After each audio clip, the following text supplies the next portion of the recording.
భరతుడు చెప్పులకు పట్టాభిషేకం చేసిన తరువాత, అంటే సింహాసనాన్ని చెప్పులపాలు చేశాక రాజ్యాన్ని మంత్రులకు అప్పగించి నందిగ్రామ అనే ఊర్లో భరతుడు శాకాహారం తింటూ వనవాసం చెయ్యడం మొదలుపెట్టాడు. రాముడు, సీత, లక్ష్మణులు దండకారణ్యంలోనికి ప్రవేశించారు. అక్కడ మునుల ఆశ్రమాలుంటాయి. ఆశ్రమాల్లో దైవ సేవలో భాగంగా అప్సరసలు వచ్చి నాట్యమాడుతుంటారు. అప్సరసలంటే తెలుసు కదా, పెళ్లిళ్ళు చేసుకోకుండా స్వర్గంలో ఎవడు రమ్మంటే వాడితో పడుకుంటుంటారే, అదే దైవ సేవలో భాగంగా. వాళ్ళకు ఆశ్రమంలో పనేంటో రేవు పార్టీ అయి ఉంటదిలే. ఆ మునులు సీతారామ లక్ష్మణులకు ఎదురై ఎంతో సంతోషించారట. అక్కడ్నుంచి బయలుదేరి వీరు ఇంకా ముందుకు వెళ్లారు. అన్నా, ఇంకా ఎందుకు లోపలికెళ్ళడం అన్నా? ఒకచోటే ఉండిపోవచ్చు కదా. అది దైవమర్మంరా. వనవాసమంటే అరణ్యం ప్రారంభంలో ఉండిపోవచ్చు. వీళ్ళు లోపలికి ఎందుకెళ్తున్నారో తెలీదు, ఒకే చోట ఎందుకు ఆగిపోతారో తెలీదు. అరణ్యంలో ఎక్కువ మంది రాక్షసులుంటారు. అక్కడ మునుల ఆశ్రమాలు కూడా ఉంటాయి. వారు లోపలికి వెళ్తుంటే పర్వతంలా కనిపించే విరాధుడు అనే రాక్షసుడు వస్తాడు. వాడు వీరి మీదకి వచ్చి సీత నడుం పట్టుకుని కొంత దూరం తీసుకుపోతాడు. రే మాడదాసు, ఏం పట్టుకున్నాడ్రా? ఇది మంచి ప్రశ్న, మనం పెద్దవాళ్ళని అడుగుదాం. గుద్ద కిందకి 60 సంవత్సరాలు వచ్చాయి, నువ్వేమైనా చిన్నపిల్లడివేంట్రా పెద్దవాళ్ళని అడుగుతానంటున్నావు? మునుల్లా కనిపిస్తున్నారు గాని బాణాలు ఆయుధాలు ఉన్నాయేంటి? అసలు మీరెవరు? మిమ్మల్ని చంపేసి ఈమెని నేను పెళ్లి చేసుకుంటాను అంటాడు. అప్పుడు రాముడు బాధతో లక్ష్మణుడితో ఇలా అంటాడు, నాకు రాజ్యం పోయిందని బాధలేదు, తండ్రి చనిపోవడం బాధగా ఉంది. అంతకంటే ఎక్కువగా సీతను పరాయివాడి తాకాడని బాధగా ఉందంటాడు. రే ఇరుకర్రి, రాక్షసుడితో యుద్ధం చేయకుండా మీ రాముడికి ఏడిపేంటి, లక్ష్మణుడితో సొల్లేంటి? అందుకు లక్ష్మణుడు, అన్నా నువ్వు వీరుడివి, నీకు నేనున్నాను, వాడిని ఇలా చంపుతాను అలా చంపుతాను అంటాడు. సరిపోయేరిద్దరూను. రాక్షసుడు తన కోసం గొప్పలు చెప్పుకొని మీరెవరు అని అడుగుతాడు. రాముడు ఇక్ష్వాకు దగ్గర నుండి తమ వంశం కోసం గొప్పలు చెప్తాడు. అందుకు వాడు మిమ్మల్ని చంపుతాను అంటూ యుద్ధానికి దిగుతాడు. రాముడు, లక్ష్మణుడు రాక్షసునిపై బాణాలు వేస్తారు. రాక్షసుడు శూలంతో దాడి చేస్తాడు. రాముడు తన బాణంతో శూలాన్ని ముక్కలు చేస్తాడు. అప్పుడు ఆ రాక్షసుడు రామలక్ష్మణులను చేతులతో బంధిద్దామని వస్తుంటే రాముడు లక్ష్మణుడితో, లక్ష్మణ, వీడు మనల్ని ఎత్తుకొని తీసుకుపోదామనుకుంటున్నాడు, మనం వెళ్లే దారి కూడా అదే, వాడి మీదకి ఎక్కి వెళ్లిపోదామంటాడు. ఆ రాక్షసుడు చిన్నపిల్లల్ని ఎత్తుకొని పోయినట్లుగా ఆ అన్నదమ్ములిద్దరిని భుజాల మీదకి ఎత్తుకొని తీసుకుపోతుంటే సీత వెనకాల పరిగెడుతుంటుంది. ఒరే ఎర్రి బత్తాయిలు, ఫ్రీ బస్సు ఆడవాళ్ళకి, మగవాళ్ళకి కాదురా. రామాయణం సొల్లు కాకపోతే బాణపు దెబ్బలతో కోపంతో ఉన్న రాక్షసుడు ఎత్తుకొని తీసుకెళ్తాడా, ఒక నలుపు నలిపేస్తాడా? నిజంగా రాముడికే గనక సిగ్గుంటే తన భార్య నడుం పట్టుకున్నవాడు పెళ్లి చేసుకుంటాను అన్నవాడి సహాయంతో ప్రయాణం చేస్తాడా? భార్యనలా పరిగెత్తిస్తాడా? గొప్ప దేవుణ్ణి తెచ్చారా మా దేశానికి. జై శ్రీరామ్. అప్పుడు సీత వెనక చేతులెత్తి పరిగెత్తుతూ, వాళ్ళని తీసుకుపోతే ఇక్కడ ఏదైనా జంతువు నన్ను తినేస్తుంది, వాళ్ళని దించేసి నన్ను తీసుకుపో అంటుంది. సీతక్క, నడుం పట్టుకున్నడితో వెళ్ళిపోతావా? అబ్బా, ఎంత పద్ధతైన కుటుంబం, మంచి మంచి కట్టుబాట్లు సార్. అలా వెళ్తుండగా రాముడు, లక్ష్మణుడు చెరొక భుజం నరికేస్తారు. ఎంత కొట్టినా వాడు చావడు. వీడు బ్రతికొండగానే పాతి పెట్టేద్దామని ప్లాన్ చేసుకుంటుంటే వెంటనే ఆ రాక్షసుడు, మీరు రామలక్ష్మణులు అని అర్థమయ్యింది, నేను గంధర్వుణ్ణి, శాపం వలన రాక్షసుణ్ణయ్యాను. దశరథ పుత్రుడైన శ్రీరాముడు నన్ను వధించినప్పుడు శాపం పోతుందని కుబేరుడు చెప్పాడు అని చెప్తాడు. నేను మరీ అంత ఎదవలా కనపడుతున్నారా? రే మాడా, బైబిల్ మందేసి రాయలేదురా, వాల్మీకే వాడ్కా కొట్టి రాశాడు. ప్రారంభంలోనే రాముడు విరాధుడితో తన కోసం వంశం కోసం చెప్పలేదా? ఇప్పుడు శాపం కోసం గుర్తుకు రావడం ఏంటి? సొల్లు రామాయణము మీరుని. నన్ను కప్పెడితే స్వర్గానికి పోతాను, మీరు దగ్గరలో ఉన్న శరభంగ మహర్షి ఆశ్రమానికి వెళ్ళండి అని సలహా ఇస్తాడు. రే ఎర్రికుక్కలో, ఇక్కడేముందో చదువుతాను వినండ్రా. బాణాల బాధకి తట్టుకోలేక దేహాన్ని వదిలి విరాధుడు స్వర్గానికి పోయాడు, ఓకే కదా? ఇక్కడేముందో చదువుతాను చూడండ్రా. రాముడు లక్ష్మణునితో ఒక పెద్ద గొయ్యి తీయి, అందులో పాతి పెడదామని చెప్పి రాముడు ఆ రాక్షసుడి కంఠంపై పాదంతో తొక్కాడు. ఆ రాక్షసుడు భీకరంగా అరవడం మొదలుపెట్టాడు. చదివారు కదా? అరుస్తున్నవాడిని గోతిలో పడేసి పాతి పెట్టారట. ఇందాక స్వర్గానికి వెళ్లిన వాడెవడు, ఇప్పుడు అరుస్తూ గోతిలో పడ్డవాడెవడు? ఏంట్రా రే, మీ వాల్మీకి రాతాగి రాశాడనుకుంటా, అందుకే రామాయణం అని పేరొచ్చింది. జై శ్రీరామ్. రాముడు శరభంగ మహర్షిని కలిసి మేముండటానికి అనువైన స్థలం చూపించమని అడుగుతాడు. అప్పుడు సుతీక్ష మహర్షి ఆశ్రమానికి వెళ్లమని చెప్తాడు. అక్కడున్న రకరకాల మునులు రాముని దగ్గరకు వచ్చి, మమ్మల్ని ఇక్కడ రాక్షసులు చంపుతున్నారు, నువ్వే కాపాడాలని అడిగితే రాముడు వాళ్ళకు అభయం ఇస్తాడు. తర్వాత సుతీక్ష మహర్షి దగ్గరకు వెళ్తాడు. వెంటనే అతడు, నీకోసమే ఎదురుచూస్తున్నా, అందుకే స్వర్గానికి వెళ్లకుండా ఆగాను అని కౌగిలించుకుంటాడు. అందరూ రాముడి కోసమే ఎదురు చూస్తుంటారు. ఏం కొడుతున్నారా డబ్బా. రామలక్ష్మణులు సుతీక్ష మహర్షి దగ్గర నుంచి దండకారణ్యంలోనికి బయలుదేరుతారు. దారిలో సీత, మనకి ఏ అపకారం చెయ్యని రాక్షసుల్ని చంపుతానని మాట ఎందుకిచ్చావు, మనకెందుకీ గొడవలు అని రాముడితో అంటుంది. నన్ను వేడుకున్నారు కాబట్టి ఈ మాటిచ్చాను. మాట నిలబెట్టుకోవడానికి నా ప్రాణమైనా, ఆఖరికి నిన్నైనా వదిలేస్తానని సీతతో అంటాడు. సీతను వదిలేసే ఆలోచన ముందు నుండి ఉందన్నమాట. అరే ఎర్రి కుక్కల్లారా, మీ రాముడంత పోటుగాడైతే భరతుడికి పట్టాభిషేకం చెయ్యాలరా. అక్కడ మాట తప్పుతాడట, ఇక్కడ మాట కోసం భార్యను వదిలేస్తాడంట. గొప్ప రాముడులేరా. జై జై శ్రీరామ్. అక్కడ ఒక ఆశ్రమం కనిపిస్తే అక్కడ కొంతకాలం, వేరే ఆశ్రమంలో కొంతకాలం, అలా 10 సంవత్సరాలు గడిపేశారు. మళ్ళీ సుతీక్షముని ఆశ్రమానికి వెళ్లి ఆ మహర్షిని కలుస్తాడు. రే ముష్టి ముదుగొండ, సుతీక్షముని స్వర్గానికి వెళ్ళిపోతున్నానని 10 సంవత్సరాల క్రితం చెప్పి ఇంకా అక్కడే ఉన్నాడేంట్రా? స్వర్గానికి పోలేదా, లేక స్వర్గానికి పంపడం వాల్మీకి మర్చిపోయాడా? ఏంట్రా ఈ గందరగోళ రామాయణం? అక్కడి నుండి అగస్త్యముని ఆశ్రమానికి వెళ్తూ దారిలో రాముడు ఒక మర్మం చెప్తాడు. వింధ్యాపర్వత శిఖరం పెరుగుతూ పెరుగుతూ సూర్యుడి దారిలోకి అడ్డు వచ్చేసిందట. అప్పుడు అగస్త్యుడు ఆ పర్వతంతో ఇక పెరగవద్దు అని చెప్పినందుకు పెరగడం మానేసి సూర్యుడికి అడ్డు తప్పుకుందట. ఒరే ఎర్రి బత్తాయిలు, ఒరే బురద పందులు, భూమికి సూర్యునికి మధ్య దూరం 14,90,00,000 కిలోమీటర్లు. పర్వతం ఎదిగి సూర్యునికి అడ్డుపడిందా?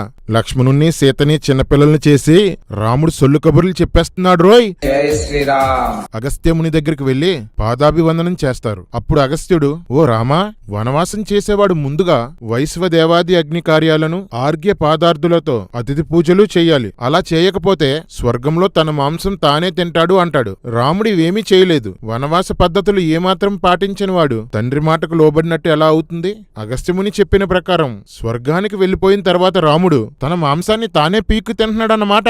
జై శ్రీరామ్. అగస్త్యుడు రామునికి ధనుస్సు, ఎంత తీసినా ఇంకా బాణాలు వచ్చే 2 తూనీరాలు ఇచ్చాడంట. రే గుడ్డి కుక్కల్లారా, తూనీరంలో నుంచి ఎన్ని బాణాలు తీసినా వస్తాయట. అబ్బబ్బబ్బా, చెప్పారులేరా సొల్లు పురాణం. దాని పేరే రామాయణం. రాముడు మునితో మాకొక స్థలం చూపించమని అడిగితే పంచవటి అనే స్థలానికి వెళ్ళమని చెప్తాడు. పంచవటికి వెళ్తుండగా దారిలో జటాయు అనే పెద్ద గ్రద్ద కనిపిస్తుంది. నీవెవరు అని రాముడు అడిగితే నేను నీ తండ్రికి మిత్రుడిని అంటుంది. జటాయువు, నేనీ ఆశ్రమం చుట్టూ కాపలా కాస్తాను. నువ్వు లక్ష్మణుడు ఎక్కడికైనా వెళ్ళినప్పుడు సీతకి నేను కాపలా కాస్తాను అని రాముడిని అడిగితే రాముడు సరే అంటాడు. పంచవటికి వచ్చాక వాస్తు ప్రకారం ఒక ఆశ్రమంని నిర్మించమని లక్ష్మణుడితో చెప్తే బలంగా అందంగా ఒక ఆశ్రమాన్ని కట్టాడు. మరి రాముడేం చేశాడు? శుభ్రంగా అందులో కూర్చొని తింటాడు. రమా, నువ్వు భార్గవరాముడివి కాదు, బద్ధకరాముడివి. అలా పంచవటిలో 3 సంవత్సరాలు గడిపేస్తారు. రావణుని చెల్లి వికృత రూపం గల శూర్పణఖ రాముని గూర్చి విని పంచవటికి వచ్చి రాముని రంగు రూపం చూసి కామకోరిక గలదై నన్ను వివాహం చేసుకో అని అడుగుతుంది. నేను నీ భార్యని తమ్ముణ్ణి తినేస్తాను, మనమిద్దరం హాయిగా ఉందామని అడుగుతుంది. ఒరే కర్రీ, రాక్షసులు కామరూపులు కదా, అందమైన రూపంలో వెళ్ళకుండా ఈ శూర్పణఖ నల్లగా వృద్ధురాలుగా ఉన్న రూపంలో ఎందుకెళ్ళిందిరా? బాలేదురా, కథ బాగా రాయలేదు. రాముడు వెటకారం చేస్తూ నా దగ్గర భార్య ఉంది, నా తమ్ముడు భార్యకి దూరంగా ఉంటున్నాడు, అతన్ని పెళ్లి చేసుకో అని చెప్తాడు. లక్ష్మణుడి దగ్గరికి వెళ్లి నన్ను పెళ్లి చేసుకో అని అడిగితే నేను కాదు, నీకు నా అన్నే తగినవాడని చెప్తాడు. అలా రాముడు లక్ష్మణుడు శూర్పణఖను అపహసించడంతో సీతపై దాడికి దిగింది. అప్పుడు రాముడు క్రూరులతో పరిహాసం ఏ విధంగానూ పనికిరాదు అంటాడు. రే లంబడి లలిత్, పరిహాసం చేసింది ఎవడరా? రాముడి బుద్ధే అంతా. తప్పులు చేయడం, నీతులు చెప్పడం. ఇలాంటోడు నీకు గొప్పోడుగా కనిపించాడంటే నువ్వెంత తేడానో. ఈ రాక్షసిని శిక్షించు అని రాముడు అనగానే లక్ష్మణుడు ఆమె ముక్కు చెవులు కోసేశాడు. మొదట్నుండి మనోడికి అలవాటే కదా. అప్పుడు శూర్పణఖ అరణ్యంలో ఉన్న మరో సహోదరుడైన కరుడిని కలిసి జరిగిందంతా చెప్తుంది. కరుడు 14 మంది రాక్షస యోధుల్ని పంపితే రాముడు 14 బాణాలతో వాళ్ళని చంపేస్తాడు. ఒరే ఎర్రికర్రి, 14 మందిని 14,000 మంది అని తర్జుమా చేసేశారా? కరెక్ట్ గా చేసుకోండ్రా బాబు. రామాయణమే తప్పుడుదంటే ఆ తప్పుడు రామాయణంలో మళ్ళీ తప్పులా? తర్వాత కరుడు 14,000 మందిని తీసుకొని రాముడితో యుద్ధం చేయడానికి బయలుదేరతాడు. అప్పుడు మేఘాలు అశుభంగా రక్తదారులు వర్షించాయట. రే ఎర్రి బత్తాయిలు, మేఘాల్లోకి రక్తం ఎవడెక్కించాడ్రా? మీ దేవుళ్ళా దేవతలా? అయితే గీతే మీ ఓళ్ళు వీర్యం ఎక్కిస్తారు గాని రక్తం ఎవడెక్కించాడ్రా? రే కర్రీ, బైబిల్లో రక్తంలో ముంచిన వడగండ్లు పడినట్లు ప్రకటన గ్రంథంలో ఉంది కదా అంటావేమో, అది శకునం కాదురా, శిక్ష.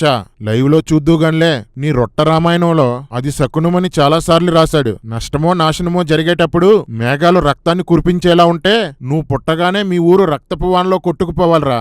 సొల్లు రాతలు మీరుని. క్రూర మృగాలు కర్ణ కఠోరంగా అరిచాయంట. రే కర్రీ, క్రూర మృగాలు కఠోరంగా అరవకపోతే కోకిల్లాగా అరుస్తాయంట్రా.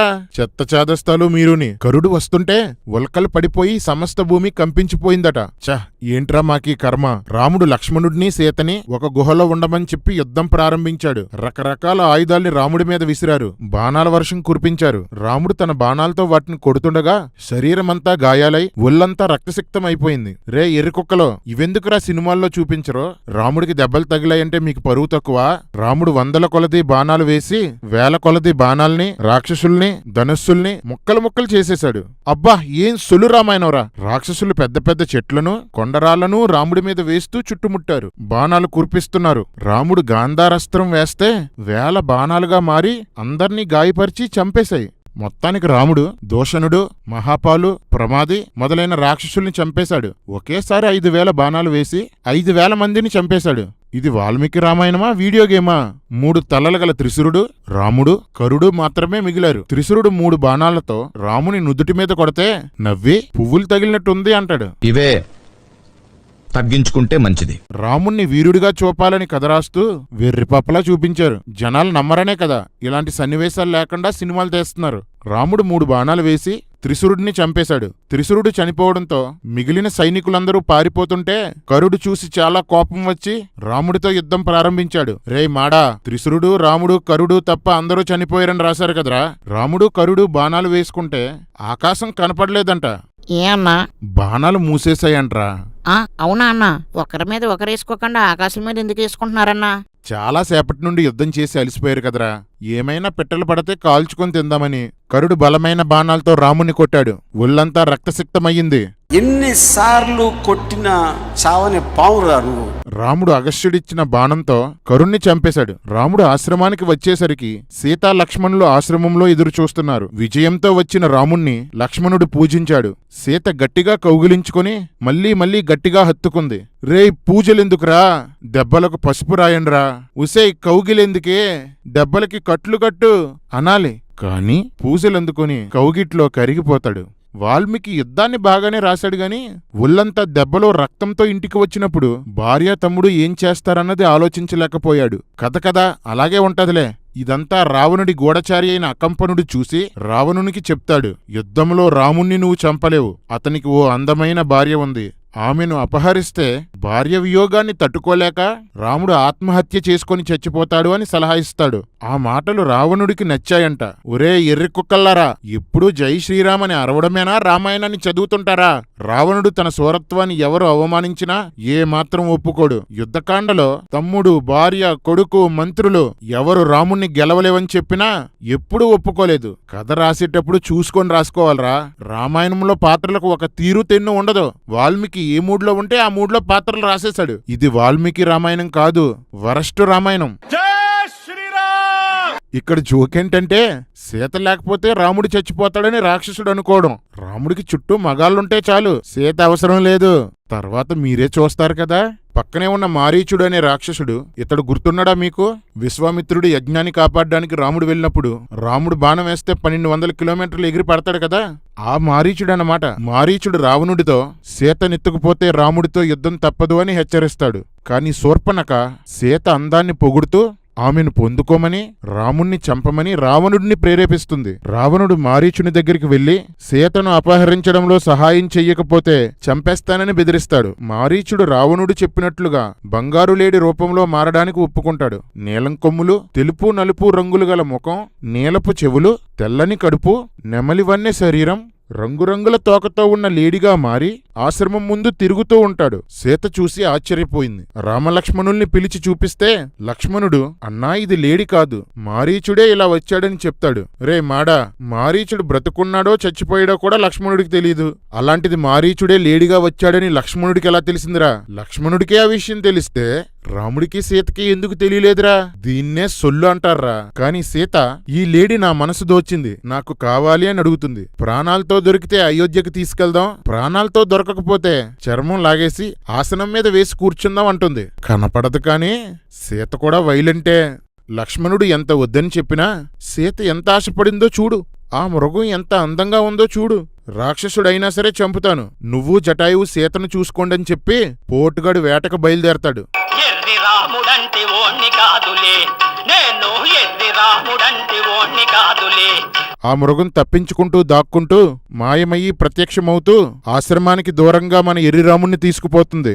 రాముడు కోపంతో బాణం వేసి ఆ లేడీని కొట్టేశాడు. ఆ లేడీ చావబోయే పరిస్థితిలో రాక్షసునిగా మారి రాముని గొంతుతో సీతా లక్ష్మణ అని అరిచాడు. రాముడికి విషయం అర్థమయ్యి సీతా లక్ష్మణుల గురించి భయపడ్డాడు. రే, ఇందాక రాముడికి భయం లేదన్నవాడు ఎవడరా? సొల్లు రాతలు మీరుని. సీత ఆ కేక విని రాముడు ప్రమాదంలో ఉన్నాడు, త్వరగా వెళ్ళమని లక్ష్మణుడితో చెప్తుంది. లక్ష్మణుడు మాత్రం రాముడు బలవంతుడు, తనకి ఏ ఆపద రాదని చెప్తాడు. నీకు రాముడి మీద ప్రేమ లేదు, నన్ను పొందాలనే కోరికతో నువ్వున్నావు, అందుకే వెళ్లడం లేదని లక్ష్మణుని నిందించినా వెళ్ళను అంటాడు. దుష్టుడా కఠినుడా అంటూ రకరకాలుగా తిడుతుంది. నువ్వు వెళ్ళకపోతే నేను ఆత్మహత్య చేసుకుంటానని బెదిరిస్తుంది. ఇక చేసేది లేక లక్ష్మణుడు రాముడి కోసం వెళ్తాడు. తన సంసార జీవితం, తన సంతోషాలు త్యాగం చేసి ఊడిగం చేసిన లక్ష్మణుడి మీద సీత ఎలాంటి నిందలు వేసిందో చూడండి. రే పిచ్చికుక్కలారా, లక్ష్మణ రేఖ ఎక్కడుందిరా? మీ ధర్మం ఎలాంటిదంటే ఎవడు ఏం రాస్తే అదే మీ ధర్మం. వాల్మీకి తర్వాత ఎవడు ఎన్ని రామాయణాలు రాసినా, ఎన్ని భూత పురాణాలు రాసినా అన్ని నిజాలని నమ్మడమే మీ ధర్మం. దీన్ని ధర్మం అనర్రా, అజ్ఞానం అంటారు. వాల్మీకి రామాయణంలో లేని లక్ష్మణ రేఖను తెచ్చి గ్రాఫిక్స్ కి బోల్డ్ డబ్బులు ఖర్చు పెట్టేశారా సినిమాల్లో. రాజ్యాంగాన్ని వదిలేసి రామాయణాన్ని నెత్తి మీద పెట్టుకుని తిరిగే మోదీ గారు భారత్ కి లక్ష్మణ్ రేఖ. మోదీజీ, రామాయణంలో అది నహీజీ. లక్ష్మణుడు వెళ్ళగానే రావణుడు సన్యాసి వేషంలో, అనగా కాషాయి వస్త్రాలు, కమండలం, దండం పట్టుకుని సీత దగ్గరకు వస్తాడు. సీతను చూసి కామపరవశుడైన రావణుడు ఆమెను పొగుడుతూ, నీ ముఖం పాదాలు అందంగా ఉన్నాయి, నువ్వు అప్సరసవా, రతీదేవువా, ఎవరు నువ్వు, నీ పల్లవరస బాగుంది, నీ కళ్ళు బాగున్నాయి, బొడ్డు కింద నుంచి తొడల వరకు ఉన్న భాగం విశాలంగా ఉంది, నీ 2 స్తనాలు ఎత్తుగా ఉండి గుండ్రంగా ఉండి ఒకదానికొకటి దగ్గరగా చేరుకొని కొంచెం కొంచెంగా కదులుతున్నాయి, పుష్టిగా ఉండి నున్నగా ఉండి ఆకర్షణీయంగా ఉన్నాయి, నీ తొడలు ఏనుగు తొండాల్లా ఉన్నాయి, నీ నడుము పిడికడంతుంది, నీలాంటి అందగత్తిని ఇంతవరకు చూడలేదు, నువ్వెందుకు ఇక్కడున్నావు అని అడుగుతాడు. ఇలా మాట్లాడితే ఏ ఆడదైనా చెప్పు తీసుకొని కొడుతుంది. కాని సిగ్గు జ్ఞానం లేని సీత దాని ప్రశంసగా భావించి రావణుణ్ణి ఇంట్లోనికి తీసుకువెళ్లి పలు విధాలుగా అతిథి మర్యాదలు చేసింది. ఇదిరా మీ దిక్కుమాలిన ధర్మం, సనాతన హైందవ ధర్మం. బొంగేం కాదు. ఈవిడారా మన దేశంలో స్త్రీలకు ఆదర్శం? మీరు మాకు చెప్తారా? ఇలాంటి బూతు రామాయణం పట్టుకొని మా పవిత్ర బైబిల్ని బూత్ అంటారా? కింద దింపితే నోట్లోకి వస్తుంది నా కొడక. ఆసనం మీద కూర్చోబెట్టి కాళ్ళు కడిగింది. ఆహారం కూడా సిద్ధంగా ఉందని చెప్పింది. కాసేపు ఉండండి, వేటకి వెళ్లిన నా భర్త రకరకాల మాంసాలు తెస్తాడు తిందురుగాని అంటుంది. రాముడు ప్రమాదంలో ఉన్నాడన్న విషయాన్ని అక్క మర్చిపోయింది. రావణుడు అంగాంగాన్ని వర్ణించేసరికి సీత మురిసిపోయి మొగుడు ఆపదలో ఉన్నాడన్న విషయాన్ని మర్చిపోయింది. ఇక్కడ వాల్మీకి మనకి ఏం చెప్తున్నాడంటే, రామాయణం రాసే కాలంలో బ్రాహ్మణులు కూడా మాంసం తినేవారు. ఒరే ఉన్మాద బాపనోళ్ళంతా ప్రవచనాలాపి నా ప్రశ్నలకు సమాధానం చెప్పండ్రా. యజ్ఞాల్లో వధించిన జంతువుల మాంసంలో భాగాన్ని బ్రాహ్మణుడికివ్వాలని మనుస్మృతిలో రాయబడింది. రామాయణంలో 2 సార్లు బ్రాహ్మణులు మాంసం తినవచ్చని రాయబడింది. భరద్వాజుడిచ్చిన రేవు పార్టీలో ఆశ్రమంలో మాంసం పెట్టాడు. రాముడు వాస్తు పూజలో మాంసాన్ని నైవేద్యంగా పెట్టాడు. మరి ఎందుకు రామాయణంలో మాంసం అని ఉన్న ప్రతి చోట గోరఖ్పూర్ బోకు ప్రెస్ వాళ్ళు దుంపలు అని మార్చేశారు? బ్రాహ్మణ గణాపాటిలు అవధానులు ఎందుకు ఈ విషయాలను దాస్తున్నారు? కారణం ఏంటంటే, భారతదేశానికి వలస వచ్చిన ఆర్యులు అంటే ఇరానియన్స్ మాంసాహారులు. వారు వేదాలను సృష్టించి విస్తారంగా జంతుబలులు చేయించి దానిలో మాంసాన్ని తినేవారు. బుద్ధుడు వచ్చాక జంతుహింసని బలులను వ్యతిరేకించాడు, మాంసాహారాన్ని నిషేధించాడు. దేశమంతా బుద్ధుణ్ణి అనుసరిస్తుంటే ఆర్యులు తమ ఆధిపత్యాన్ని నిలుపుకోవడం కోసం పురాణాలు రాశారు. కానీ మన దేశంలో ఎక్కువ మంది శాకాహారాన్ని అనుసరించడం వలన, జంతుహింసల్ని నిలిపివేయడం వలన బ్రాహ్మణుల ప్రయత్నాలు ఫలించలేదు. అందుకే బుద్ధిజాన్ని కుయుక్తిగా అణచడానికి బ్రాహ్మణులు కూడా శాకాహారంలోనికి వచ్చేశారు. ఆ శాకాహార బ్రాహ్మణ జాతే ప్రస్తుతం మన బాబాలు, పంతుళ్ళు, ప్రవచనకర్తలు. హిందూ పురాణాలు రాసిన బ్రాహ్మణులు మాంసాహారులు. ఆ పురాణాల్ని ఇప్పుడు మన నెత్తిమీద రుద్దే బ్రాహ్మణులు శాకాహారులు. వీళ్ళ శాకాహార నియమాల్ని పురాణాలు వ్యతిరేకిస్తున్నాయని పురాణాల్లో కొన్ని శ్లోకాలు తీసేశారు, కొన్ని చోట్ల తర్జుమాలు మార్చేశారు. ఇది బాపనోళ్ళకు అలవాటే. వాళ్ళ రూలింగ్ కోసం రూల్స్ మార్చేస్తుంటారు, ఇతర దేవుళ్లను కలిపేసుకుంటారు. వీళ్ళు చెప్పే అబద్ధాలని ప్రశ్నిస్తే వెనక వెనక దాక్కొని ఈ బోగ్గాలను ఉసుగొలుపుతారు. మనమందరము కులాల పేరిట, మతాల పేరిట తన్నుకొని చేస్తుంటే మన శవాల మీద సింహాసనాలు వేసుకొని కూర్చొని శతకోపం పెడుతుంటారు. సనాతన ధర్మం అంతా బాపనోళ్లు బాగుపడ్డానికి తప్ప ఎవ్వరికీ ఉపయోగం ఉపయోగం లేదు. నా దేశం ఈ విషయాన్ని ఎప్పటికి తెలుసుకుంటుందో ఏంటో. అది అవదమ్మా. రామలక్ష్మణులు వస్తున్నారా లేదా అని ఒకే ఒక్కసారి దారివైపు చూస్తుంది అంతే. తనని అంగాంగము వర్ణించిన రావణునితో తన కథ మొత్తం చెప్పడం మొదలుపెట్టింది. దశరథుని దగ్గర నుంచి వనవాసం వరకు వివరించింది. మరి నువ్వెవరు అని అడిగింది. అప్పుడు రావణుడు అసలు రూపంలోనికి వచ్చి, నేను రాక్షసరాజును, నన్ను పెళ్లి చేసుకో, నిన్ను రాణిగా చేస్తాను అంటాడు. వెంటనే సీత, నేను ఆడసింహాన్ని, నీవు నక్కవు, నేను నీకు అందను, రాముడెక్కడా నువ్వెక్కడా అంది. వెంటనే రావణుడు సీత జుట్టును పాదాలను పట్టుకొని ఎత్తుకొని తీసుకుపోయాడు. రే మాడదాసు, ఏం పట్టుకున్నాడ్రా? ఇది మంచి ప్రశ్న, మనం పెద్దవాళ్ళని అడుగుదాం. సీతక్కని రథం మీదకెక్కించి ఆకాశంలోనికి తీసుకెళ్లిపోయాడు. చెట్లను పుట్లను కాపాడమని సీత కేకలు వేస్తుంది. అంతలో ప్రశాంతంగా నిద్రపోయిన జటాయువు లేచి చెట్టుపైనుంచి, నేను జటాయువుని, సనాతన ధర్మం పాటించేవాణ్ణి అంటుంది. అంటే జటాయువు కూడా అవకాశం దొరికిన వాళ్ళందర్నీ గోకుతుంటాడన్నమాట. సనాతన ధర్మం అంటే అదే కదా.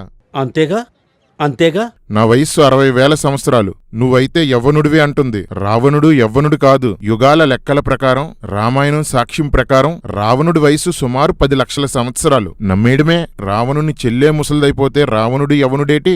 రావణుడికి జటాయువుకి ఘోర యుద్ధం జరుగుతుంది. రావణుడు బాణాలతో, జటాయువు గోర్లతో యుద్ధం చేస్తుంది. ఇద్దరూ గాయపడ్డారు. రావణుని 10 ఎడమ చేతులు ముక్కుతో చీల్చేస్తే మళ్లీ వచ్చేశాయి. రావణుడు కత్తితో రెక్కల్ని కాళ్లను నరికేశాడు. జటాయువు కింద పడిపోయింది. రావణుడు జటాయువు క్రిందకి దిగారు. ఇద్దరి మధ్య ఘోర యుద్ధం జరిగింది. సీతను తీసుకుని ఆకాశానికి పోతుంటే సీత బాధ చూడలేక సూర్యుడు చీకట్లోకి వెళ్ళిపోయాడట. నేను మరీ అంత ఎదవలా కనపడుతున్నారా? అలా వెళ్లిపోతుండగా పర్వత శిఖరంపై 5 వానర్లు సీతకి కనిపించారు. కొంగులో ఆభరణాలు మూటకట్టి వాళ్ళ దగ్గర పడేలా వదిలింది. అలా లంకలోనికి సీతను తీసుకుపోయాడు. సీతని లంకలో అశోకవనంలో ఉంచి రాక్షస స్త్రీలను కాపలా పెట్టాడు. రావణుడు పంపిన ఆహారం సీత తినలేదు. అప్పుడు ఇంద్రుడు నిద్రాదేవితో కలిసి వెళ్లి అశోకవనంలో ఉన్న వారందర్నీ నిద్రపోయేలా చేసి సీతకి పాయసం ఇచ్చాడు. ఇది తాగితే ఇంకెప్పుడు నీకు ఆకలి వెయ్యదు అంటాడు. హిందువుల ఫంక్షన్లన్నిటిలో పాయసం ఫేమస్.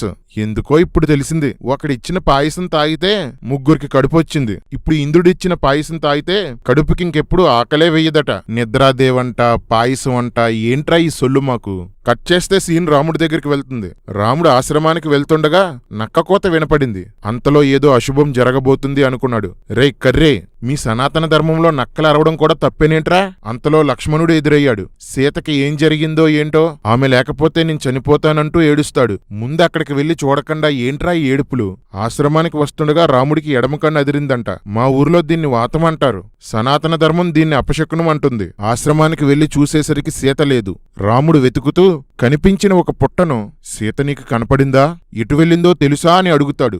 ఎర్రి రాముడు కదా, బుర్ర పాడైపోయి పులులు సింహాల్ని కూడా అడుగుతాడు. సీత నువ్వు దాక్కున్నావు కదా అంటూ కేకలు వేస్తాడు.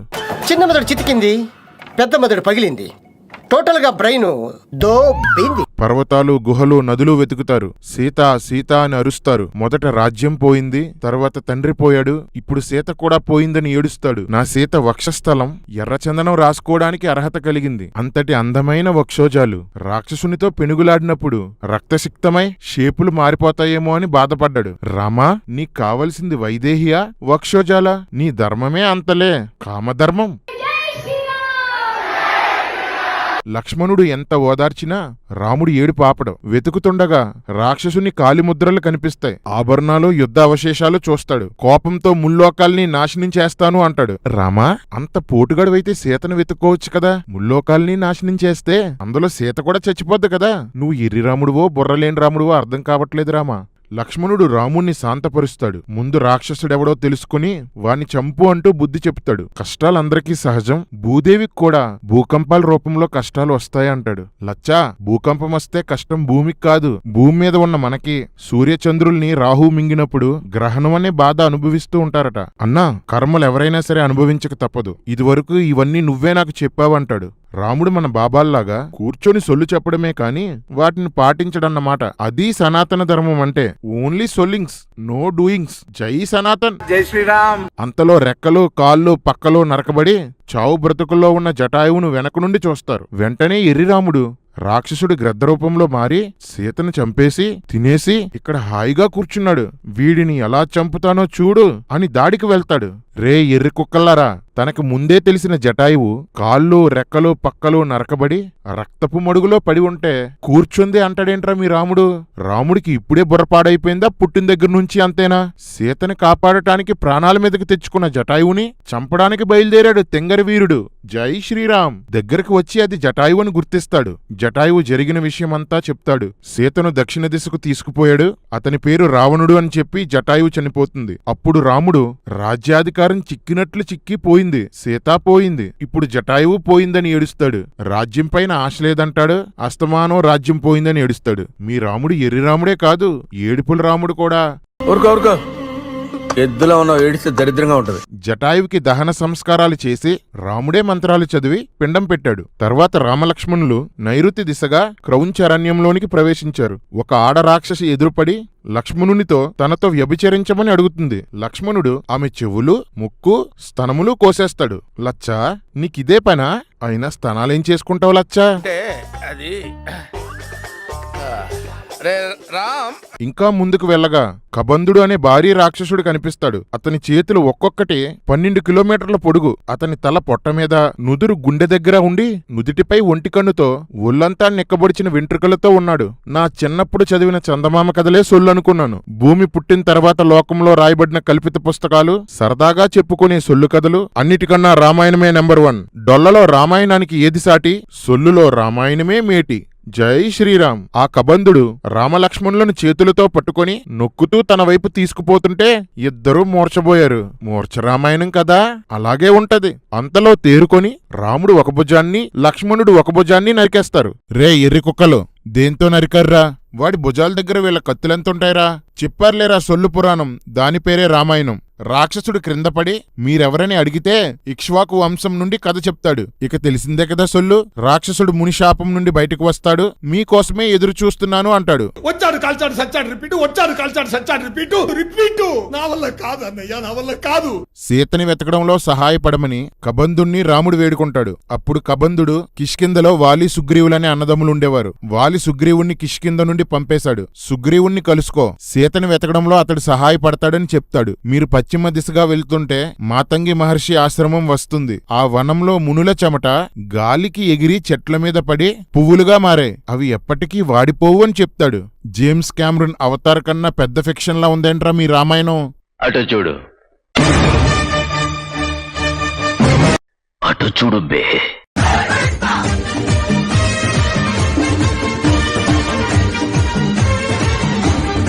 వారు పంపా సరస్సు పశ్చిమ తీరానికి చేరారు. అక్కడ శబరి ఆశ్రమాన్ని చూశారు. శబరి రాముణ్ణి చూడగానే ఏమంటుందో తెలుసు కదా, నా తపస్సు ఫలించింది, నీకోసమే చూస్తున్నాను, నా జన్మ ధన్యం, ఇంకీ సొల్లంతా మామూలే, ఎత్తండ్రా రాముణ్ణి ఎత్తండి. ఎంత గొప్పగా చెప్పినా గాలికి ధూళి ఎగిరిపోవలసిందేరా. రాముడు మహావృద్ధురాలైన శబరితో నీ తపస్సు ఆటంకం లేకుండా జరుగుతుంది కదా, కామక్రోధాలు నీ దరికి చేరడం లేదు కదా అంటాడు. చల్లని గాలి తగిలినా, చెట్లని పక్షులని చూసినా కామకోరికలు రగిలిపోయే రాముడు మహాతపస్వి వృద్ధురాలైన శబరిని కామక్రోధాలు రావట్లేదు కదా అని అడగడమేంట్రా కర్రీ? ఫ్రెండ్స్, చూద్దురుగాని కాసేపట్లో రాముని కామాయణం.